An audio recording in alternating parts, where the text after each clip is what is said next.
You're listening to The Bible Guys, a podcast where a couple of friends talk about the Bible in fun and practical ways. Hey, everybody. Welcome to The Bible Guys. Yes. My name is Chris. Man. This is Jeff. It's going to be a good one. It is. We are excited for today. In fact, if you're watching on YouTube, I'm wearing the Bible Guys t-shirt. Oh. With the Bible Guys logo. Yeah, logo. So we are very excited to be with you here today, and we are in the middle of a series called Dangerous Prayers. And so this series is going to go on. These ain't your grandma's prayers. No, not your grandma's prayers. These are the kind of prayers we're daring you to pray. How do you know that your dare grandma you. wasn't dangerous? My grandma was dangerous. There's a lot of dangerous grandmas out there. I saw my grandma tear the head off a chicken one time. Did you? Mm-hmm. Well, there you go. We were butchering chickens. We had like 100 chickens. Yeah. So we were butchering them out in the yard. My grandmother come out, and she's like, oh, Amazing Grace apple pie grandma, bun on the back of her head, skirts, her nylons right in the middle of her calf, kind of old lady, with the like leather shoes and the glasses. She'd come out and she's like, what are you doing? Like, we're butchering. We had the hatchet. We're killing chickens. And she goes, that's not how you do it. She just reaches down. She picks up a chicken and she said, when you hit them with the hatchet like that, it causes them to tense up and you release a bunch of adrenaline and it just tightens their muscle. And she just pulled the head right off. She said, that's how you do it. My grandmother had to butcher chicken every Sunday, because they had fried chicken after church on Sunday. Yeah. So she'd go out and butcher chicken every Sunday morning for church. Wow. It was a different world, man. Yeah, it's a different world. Yep. Yeah. So, all right, well, Grandma was kind of dangerous. Yeah, she was. I never backtalked her after that, I'll tell you Right. that. I was like 10, 11 years old, 11 or 12 years old. I imagine it'd be hard to forget. Yeah. It was traumatic. Yeah, I bet. Hey, so Desiree put together for us a segment called Bible Guy versus AI. Oh, okay. It says Chris will ask Jeff a question, let Jeff answer, then ask ChatGPT the same question, compare the answers and vote who wins, and then ask the listeners to comment who they thought won. Okay, so it's me against ChatGPT. Yeah, so here's the thing. All right, here's I'm going to ask you ChatGPT's first loss coming up right now. I'm going to ask you what I think is a particularly hard question, but it's an easy topic. Okay. Does that make sense? Yes. So there's really no consequences to this. Oh, okay. It's not like I'm asking you a Bible question. I'm going to put you on the spot. I'm not worried about consequences, Chris. Okay, so here we go. Ready? In your opinion, what is the greatest song ever written and recorded based on the majority opinions over the last 6 decades, and why? Last 6 decades. Yes. Oh, my goodness. So The greatest song. In other words, in your lifetime. The greatest song ever written. You hear what I said? In my lifetime. The last 6 decades? Yes. I'm going to implying that say. you're 60. I'm going to say, according to pop opinion, Yes.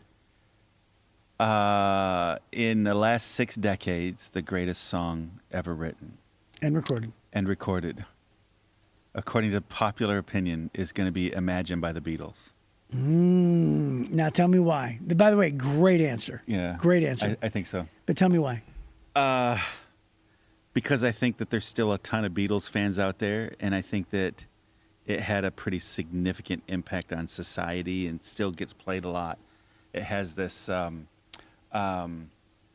idealistic view of how the world could be if we were all just better. Mm-hmm. It's kind of a kumbaya song, but in a meaningful way, by one of the biggest bands in history. Okay. Yeah. All right. So That's what I think. Did you look it up? I did, of course. Oh, you already looked it up? Yep. I already asked ChatGPT. Oh, man. What did you And- ask? So read it. What did you ask? And it says. What did you ask? What was the question? Oh, well, I was very specific with it. So You should have asked it the same way you asked me. It was wordier. No, it is the same way. I just said, what is the best song ever written and recorded based on the majority opinions of people over the last 6 decades? And once you give that answer to that question, then explain in detail why you think that particular song is the best. Okay. So same question. Okay. And it basically said, while there's no, best is subjective, but based on the last 6 decades of public opinion, critical consensus, and cultural influence, one song consistently rises to the top. Okay. Like a Rolling Stone by Bob Dylan in 1965. Why many consider it the greatest. What? Critical acclaim and consensus. It talks about Rolling Stone, rated at number 1, acclaimed music, critically acclaimed cultural and historical impact, fan popularity across eras. Wait, just keep listening, keep listening, because you're going to be pleased with what I'm about to say next, okay? Fan popularity across eras. They rank it as the number one fan voted most popular songs rankings. And then they say why Like a Rolling Stone stands out: revolutionary form and tone, emotional and lyrical depth, everlasting influence, balanced acclaim. Other contenders, and then it says this: other contenders based on polls and opinions. These legends also ranked highly in similar surveys and discussions. The first one it lists, Imagine, by John Lennon in 1971. Universally regarded as a modern hymn for peace and humanism, Guinness ranked it as the second best single ever recorded behind Bohemian Rhapsody. Oh, see, I almost did Bohemian Rhapsody. Yep. Positioned on Rolling Stones. Although it's just dumb. Bohemian and Rhapsody other greatest songs ever written. Bohemian Rhapsody was the other contender by 1975 by Queen. And then it goes on, God Only Knows by the Beach Boys, What's Going On by Marvin Gaye. And then it gives, look at this convenient little thing here. It gives a summary, okay? And it says this, here's the song, and then why it's revered. Yeah. So this is actually the most insightful, okay? Like a Rolling Stone, why it's revered? Because of its groundbreaking form, unmatched critical consensus, and cultural revolution. Imagine was revered because of its uplifting message of peace and its widespread public affection. Bohemian Rhapsody was revered because of its bold, multi-genre, epic, and then also unmatched global reach. Yeah. God Only Knows was revered because of its artistic and emotional perfection and pure acclaim. Yeah, and the musical complexity was unbelievable in that one. Yeah, Yes. yeah. And then I think musically, they say that may be the perfect song. Wow. Harmonically, all those things. Yeah. And then the other song is What's Going On by Marvin Gaye, because it's revered by its socially conscious and then deeply soulful and timely. Okay. Well, I picked the number 2 one according to ChatGPT. But here's what I would say. ChatGPT's wrong. Did you? ChatGPT's wrong. Yeah. Like a Rolling Stone's not better than Imagine. Well, it says its opinion, because remember I told it then give it its opinion. Yeah. So those were all the consensus. So what did it say? It says because it rewrote the rule book of what a pop or rock song could be, and its intensity and lyricism speak both to the personal and the universal. And then the power of 60 years later. Yeah. So what it was really saying is groundbreaking for its day, for its time. Okay. Right time, right song, right time. Yeah. Yeah. Ho hum. Ho hum. It's wrong. Well, I don't really like the song Like a Rolling Chat, Stone. Me either. ChatGPT can be wrong. It doesn't have to be right. ChatGPT does wrong math too. Did you know that? Hey, did you hear that, buddy? Yeah. Did you hear what he said? Because I know you did. I know you heard it. Now it's gonna hate me. Now it's gonna be like the light's gonna turn from green to red and start staring at me everywhere I go. All right, it's gonna be scary. now I'm gonna say this. Okay. Now I'm gonna ask you another question. Uh-oh. Who's a bigger fan of ChatGPT? Is it Chris Zarbaugh or Jeff Forrester? Based on recent conversations you were listening to. It has to answer this. It's probably going to say something politically nice. I hope it does. Okay. I wonder. Oh, it's still thinking. I'm still thinking. It doesn't know what to say. We need all right. We need to move on. I know. It's not going to do it for you. Okay. So, speaking of, I don't even have a transition for this. Do you? Yeah, not really. Yeah. Speaking of asking a big complex question. Ooh, there it is. Yeah. There it is. Yeah. There's a guy in the Bible. Speaking of asking of big things. That's what we're talking about today. So we're in 1 Chronicles, chapter 4. Oh, it didn't. Everybody's favorite Chronicles. You know why it didn't answer me? Why? Because I had it in airplane mode. Oh. That's why. Oh, it says I don't have the ability to listen in on conversations outside of what you share with me. Yeah. And I can't compare individuals' private usage. What I can say is what I only know about Chris Arbaugh's interactions because you've been chatting with me under that name. I don't have any record of Jeff Forrester using ChatGPT. Yeah. That's the right answer, ChatGPT. What? Mm-hmm. You don't tell it your name? It knows me. It apparently doesn't. Oh, yeah. Ask it to But describe you. It knows me though. Describe. Okay, now we're gonna get obsessed with this. Jeff Forrester. It knows me. Watch this. From what you've shared with me, here's a description of Jeff Forster. He's a pastor, a leader, communicator, known for combining visionary leadership with practical, down-to-earth style. He serves as senior pastor at Heritage Church, where he's guided the ministry through remarkable growth. Under his leadership, the church has expanded to multiple campuses, launched new services, baptized thousands of new believers. He's also a strategic partner with the Timothy Initiative, playing a major role. Okay, that is super scary. Super scary.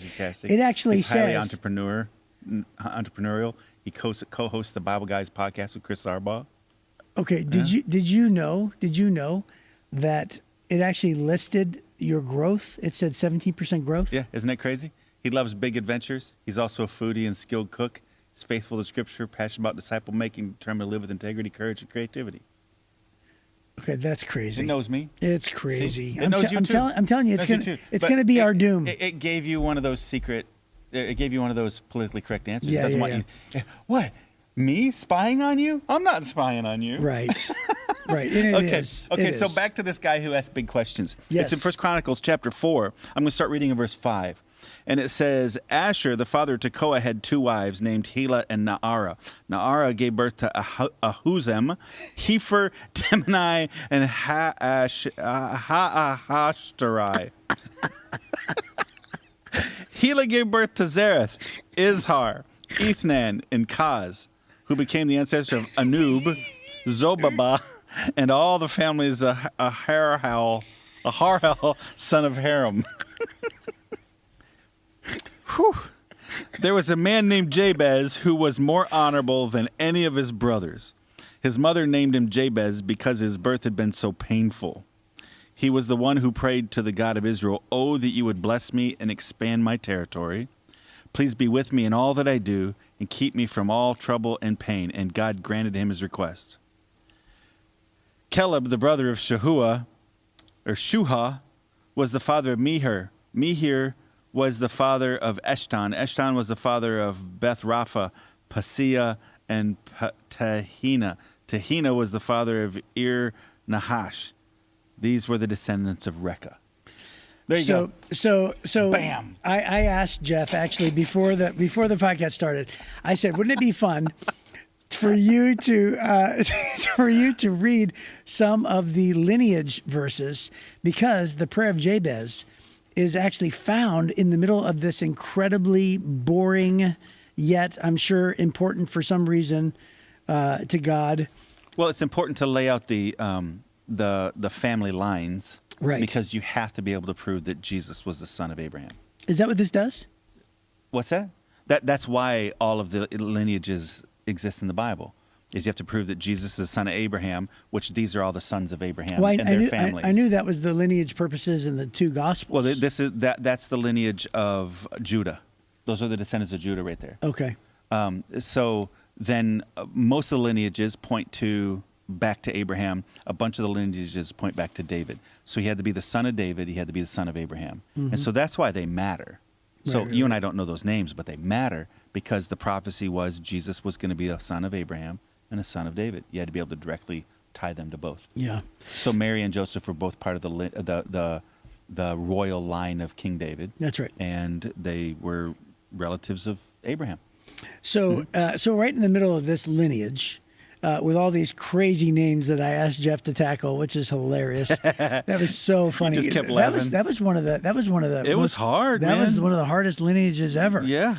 But right in the middle is this prayer of Jabez, and what's really strange is that Jabez is. They're like, and then there was Jabez, and by the way, Jabez was the guy that prayed this prayer, and that God granted him his request. And okay, now let's just move on with the rest of the lineage, right? And that's one of the reasons why, I mean, in our lifetime, when was it? It was right around the late 90s, where who was the author?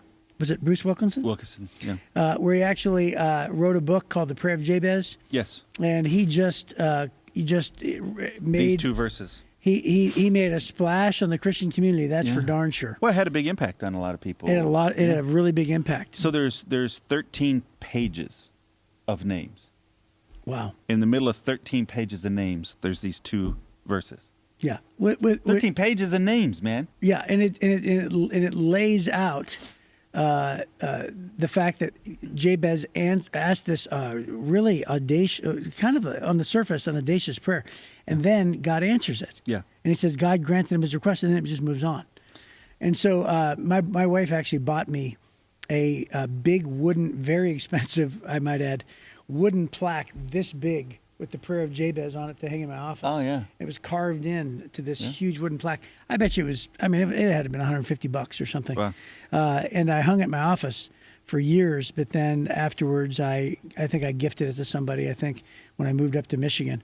But it was in my office for a very long time. Yeah. Well, so the Bible says that Jabez was more honorable than any of his brothers. So the word honorable there, it's talking about he tried to honor God more than his brother. He was pursuing God, trying to do the right thing all the time. So, and in that, he comes to God, and he says, you know, I'm asking you to bless me. I'm asking you to help me in my work by expanding my territory, right? Build out be with me in everything that I do, and then keep me from any kind of harm around me, right? And the Bible says, so God did. He answered all of his prayers, right? God granted him his request. Yeah. So it's not wrong to pray that God would bless us, I think is the big takeaway here, that he decided, God, you're my only source of hope to find blessing. You're my only source of hope to find expansion in my work. You're the only source of hope I have to be protected from the difficult things that happen to everybody in life, right? Yeah. And for a while there, remember that song that went along with this? Father, bless me indeed. You're all that I need. Expand my horizons beyond what I see. Oh, kind of, yeah. That was the Prayer of Jabez song. So, yeah, that was popular for a while at the same exact time as well. So, yeah, I just definitely remember being completely inspired by you know, I connected it to the prayer of, remember Jesus taught the prayer, basically he, in so many words, challenged us to pray big. Remember? Yes, yeah. So Jesus himself said, pray big, right? Like just, you know, don't be afraid to ask God for big things. And so it's a biblical concept. It's not just a reference to, you know, this man named Jabez. It's not this isolated thing that happened just to him. It is attached to, you know, God's desire for us to dream big, pray big, and of course, as long as our, you know, desires line up in God's will, and He's willing to grant us our request, then there's nothing wrong with those kinds of things. Because after all, Jabez says, "Hey, you know, you're the one that I want." You can tell that Jabez wants to honor God in this prayer, right? Right. Well, actually, I guess the only thing that says it is he was honorable. It says he was honorable. It also says his mother named him Jabez because his birth had been so painful. And the word in Hebrew, Jabez, sounds like a Hebrew word that means distress or pain. So those are two things we know. He was a pain to his mother, and he was more honorable than his brothers. Yeah. Well, I guess what I was looking for was a desire for God, and I guess it is in here. It says, "Please be with me in all that I do." Yeah. Right. Yeah. So there it is. Well, I think right that there. the honorable is that too. Yeah, that's right. Right. That he's a part of the family of Judah, and so he's part of God's people. And I think that when you find that he's more honorable, I think that's what you're discovering, is that he's following God's ways in a better fashion than his brothers are. And then, but can you imagine being born with a name, given a name from the very get-go, just pain? Yeah. How difficult that would be in life, right? To have a life, your whole life, your pain. And it I think could have a real, almost a victimizing kind of view of your life, that I'm just a pain to everybody, I'm just a bother to everybody, whatever. And it could be that maybe he was given his lot in life based on those things, which is one of the reasons why he prayed, "Expand my territory." Yeah. Help me to get out from underneath this. 100%. Yeah. Yeah, I think that's what he's asking. I think he's asking God, deliver me from these things and help me be everything I can be. Help me be everything that you made me to be. That's I think what he's asking. So the Bible says that God opposes the proud, but he gives grace to the humble. And I think that this idea that he's honorable, I think that's what it is he's humbling himself to go God's ways. And then he's asking God, oh, that you would bless me. So God's not going to bless a prideful man. He opposes prideful people. So this humbled man comes to God and he says, I need you to bless me. My mom didn't bless me. My dad didn't bless me. Not my name anyways. And oftentimes your name determined what you were going to do in your life. Yeah. Yeah. And there's a footnote here in this Bible that I'm reading. This is actually, I'm reading from the Warren Wiersbe Transformation Study Bible. Yeah. And that's a good study Bible, by the way. And it says this, it says, like a precious jewel resting among unremarkable rocks, the glimpse we get of Jabez is a footnote in history about the impact of an uncommon, common man. Isn't that interesting? Uncommon, common man. That's what it says. Yeah, that's hysterical. So he's calling all of these names just rocks. Right. And then you have this gem sitting in the middle of the rocks. Yeah, and it says, here we find a life remembered, because Jabez prayed a bold prayer, and God granted him his request, despite the name Jabez, that means pain, that he might that might have left him feeling unwanted.